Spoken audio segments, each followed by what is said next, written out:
WandaVision!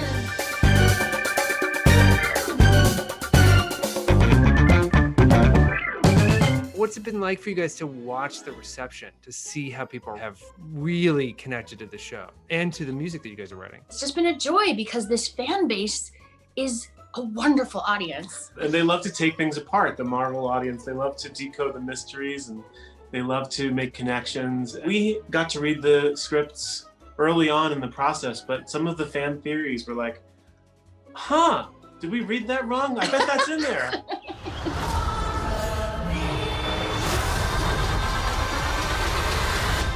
In the 800s or 900 AD, that was around the time that church music was really codifying the tonal world of music. And certain intervals were called perfect and they were thought of as divine. Like this is the perfect fifth. It's called perfect fifth, this is a perfect fourth. And this interval, which is between those two, tends to be very unstable. And in the church, they called it Diabolus in Musica, which means the devil in music. It's also called a tritone. And it can really lead you anywhere. It can lead here, it can lead here. So it's deceptive, and it is the basis for most of Western music. You can't have this without that part of it. So that's a tritone or the devil's interval.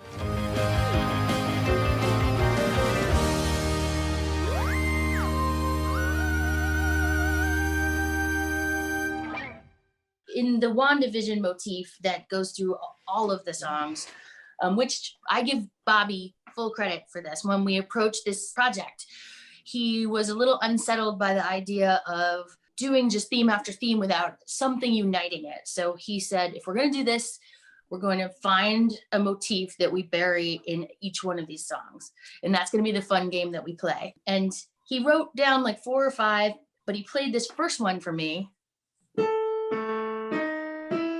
which perfectly fit WandaVision. And it's from the da viz. So da da, that's the devil's interval. You hear that in the first theme from the 50s as WandaVision. In the 60s theme, we put it up at the top, it goes like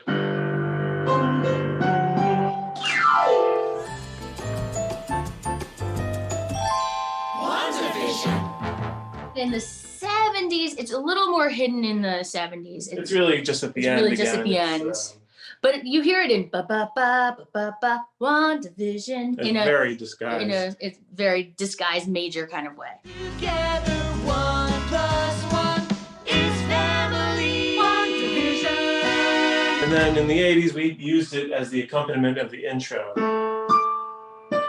Vision, bum bum WandaVision. You almost wouldn't necessarily hear that because it's in a different part of the musical scale. And then you hear it at the very end. WandaVision.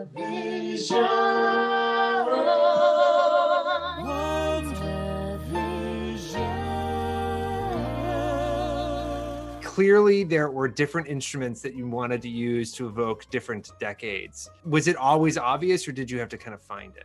You know, as we were writing, we had to think orchestrally, more than we normally do, because we had to think in terms of style and period. We wanted to think in terms of instruments. We knew, for example, with the 50s, that it was going to be a larger band with no strings in it, because most of the stuff we listened to didn't have much in the way of strings. It was woodwinds and saxophones and Ricky brass. Ricardo's band. Yeah. Like that Lucy would always make mistakes in front of.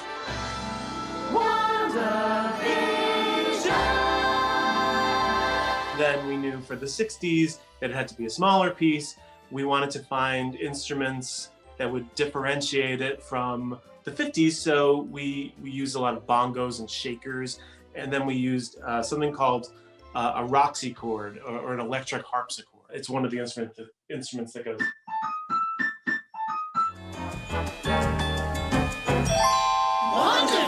We have a wonderful career-long partnership with Dave Metzger, who also did the orchestrations for Frozen and Frozen 2, and almost everything we've worked on, he's orchestrated. And he and Bobby in particular just love to take deep dives into finding the specific instrument, sometimes the specific instrument that was actually used in a session at that time. They'll spend like 8 hours talking about stuff like this. We're always geeking out. They're music geeks, they're instrument geeks, and you know, I try to keep our children fed during those times. So for Agatha All Along, you ultimately sort of landed on the kind of like Munsters, Addams Family vibe. You explored some other options before you landed there. What other options did you explore? We thought of it almost like a wonderful 60s gal about town, kind of like that girl. Throwing a hat in the Yeah. air. Agatha All Along. Do you remember how it went? All I know is I wasn't fully on board with that idea. Right. But it's really important not to squelch each other. So, you know, I let Bobby sort of kick it down the field a little. But then one morning I woke up and just was like, we need to go spooky and fun and campy. Lovely to finally meet you, dear. And we were really excited about the instruments used in both the Addams Family and the Munsters, like that growling Barry sax that's going dun dun dun, has sort of a vampy, campy feel, and then the harpsichord sound that's kind of creating the tempo. Do you want to show what Sure. the So harpsichord? The harpsichord is doing this.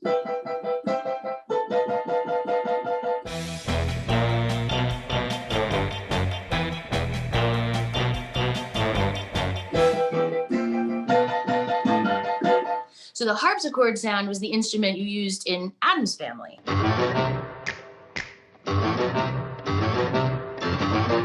And so those two in combination, plus Catherine Hahn's infectious energy, like she can't do anything half-assed. She also came and we had like a 30-minute recording session with her, but just the exuberance of how it was Agatha all along. Oh, she's great. She was so incredible. And I think that is really the last piece of the puzzle that just reaches through the wires, through the speakers, into people's neurons. Pulling every evil string. It's been Agatha all along. The spooky Oompa Loompa voice of the male chorus gets answered with a very exuberant, like, it was me! Unapologetically, like, yeah, I'm bad. I do wonder if there's something emancipating to just embrace your baddie self a little bit. We've all been so confined and unable to go have fun, and you know, to have this tiny weird little anthem that's just like, yeah, I'm bad, yeah. If that it maybe sort of freed up something in people sitting alone in their apartments just trying to be good and make it through this time, that everyone can just be like, yeah. I'm gonna eat all the bread. And I killed Sparky too.